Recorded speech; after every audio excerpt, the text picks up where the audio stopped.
Hello everyone, Katsura here speaking, internet's busiest anime nerd, and it's time for a reflection on a show that came out 5 years ago, more specifically, that came out in fall 2020, and that is the third season of Dungeon of Is It Wrong to Pick Up Girls in the Dungeon Season 3, or as it's normally abbreviated, Danmachi. So this is the third season of the popular Danmachi franchise, which has been going on for quite some time. I believe for almost a decade now, if I'm not mistaken. Because believe it or not, Danmachi has been around for I believe in 2015, you could say. And when they first came out of the gate swinging, the first season of the show was a show that I actually was kind of interested in, was intrigued by, and I was actually curious about because this show was talked about out of the wazoo. It was one of the most popular shows come out in 2015, and a lot of people were constantly nagging on me at the time, back when I was in high school, to watch this show, give it a recommendation, give it a like and a thumbs up type of deal. And I decided, you know what, I'll give it a shot. And still to this day, the first season of Danmachi, I think is a pretty good, pretty okay fantasy anime show. It has a lot of your typical like fantasy and dark and grueling moments, but you can tell like it's trying to like make you like feel for them. You have to feel their pain and feel bad for them and such. And I get it, you know. And while it is doing that in a way where it's successful, I do kind of wish it kind of toned it down a little bit to where it's not like super obvious that we're supposed to sympathize with them. But that was my main complaint about the first season, and I thought the show was pretty good. I still think the first season is still good to this day. So of course, everyone was a little bit kind of taken back when season two came out, and when season two came out in 2019, a lot of people didn't really like the second season. Some have considered this to be the worst season of the Danmachi franchise to this day. And I'm gonna be honest with you, for me personally, I I kind of agree with that statement. However, I think this second season gets a little bit too much hate for what it was given.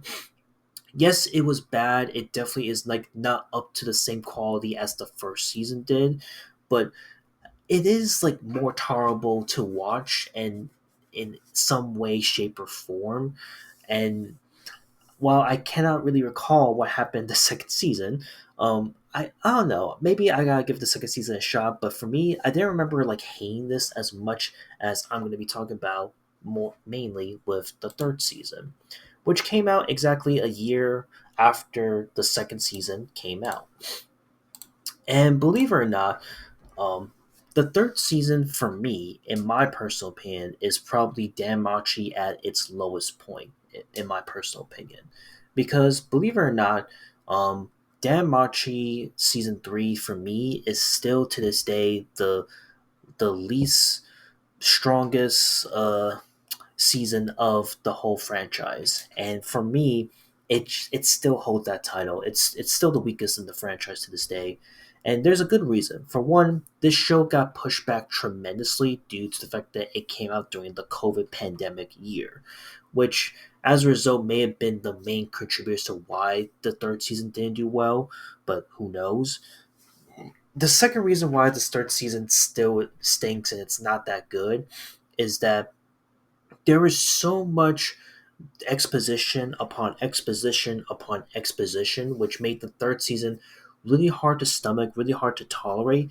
And the third season kind of reminded me of the movie Eternals, where they decided to introduce too many new heroes, too many new villains, and then they try to wrap it up together in these last six episodes, which made it super weird, really confusing.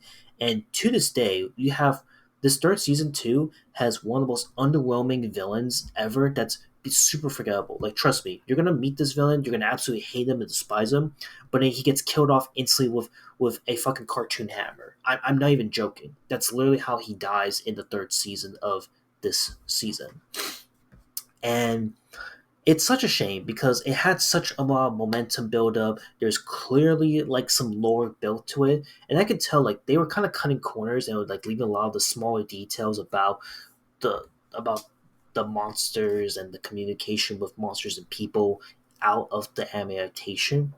But like I'm gonna be honest with you. If they expanded more of these episodes, the third season would have been as amazing. Maybe it could have been the comeback third season that people were looking for. And again, we could be looking at this in a different angle now that season two is worse than season three. But in my books, I think season three is still really bad compared to season two, just because it left me confused and puzzled as to like why this third season even existed.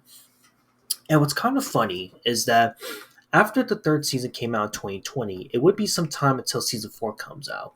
And season four comes out in the summer 2022, and the fourth season was pretty much well received. I liked it.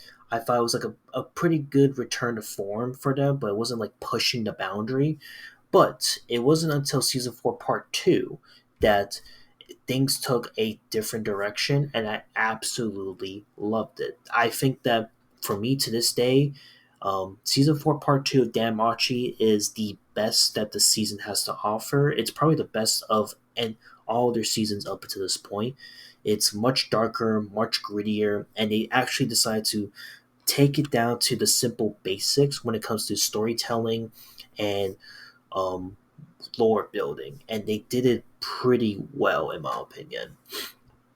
But it's kind of interesting that when you look at season four, part two, and the first half of season four, a lot of what happens in that season overall is completely like, okay, we're in this new uncharted territory, but hey, did we forget something? Oh yeah, we forgot everything that happened in season three, because again, I think in general, season three is just forgettable in the Danmachi franchise. It's probably, again, you can make arguments that season two may be more forgettable than season three, but for me personally, to this day, I think season three is just the more forgettable season because there just wasn't a lot of highlights that I could point out and recall from memory as like it being really good or really interesting. Whereas season two, I could more or less recall like a few key points and scenes that really were like, holy shit, that's a pretty big moment that changed everything. So again, I think that's all I have to say about the damn Machi franchise in a nutshell. And I just want to talk about the third season because for one, it this third season does turn 5 years old today, and this is still one of the more I think this might be my most controversial take that I've given to this day, given that again, I did not like the third season. I still do not like the third season. And the fact that, we have season five coming to an end pretty soon in the coming weeks, which I'm definitely gonna review is kind of interesting to reflect on because like I said, I feel like after season three came and went, they really were slowly improving. They based around season four, and it really shows in the final product of where they're at now. And currently in season five, there's like two more episodes left, and I can't wait to really give my full thoughts and feelings out of the way about that. So expect a Dan Machi season five review coming around the corner. And yeah, that's all I have to talk about today. Thank you for watching, and I'll see you all in the next one. Later.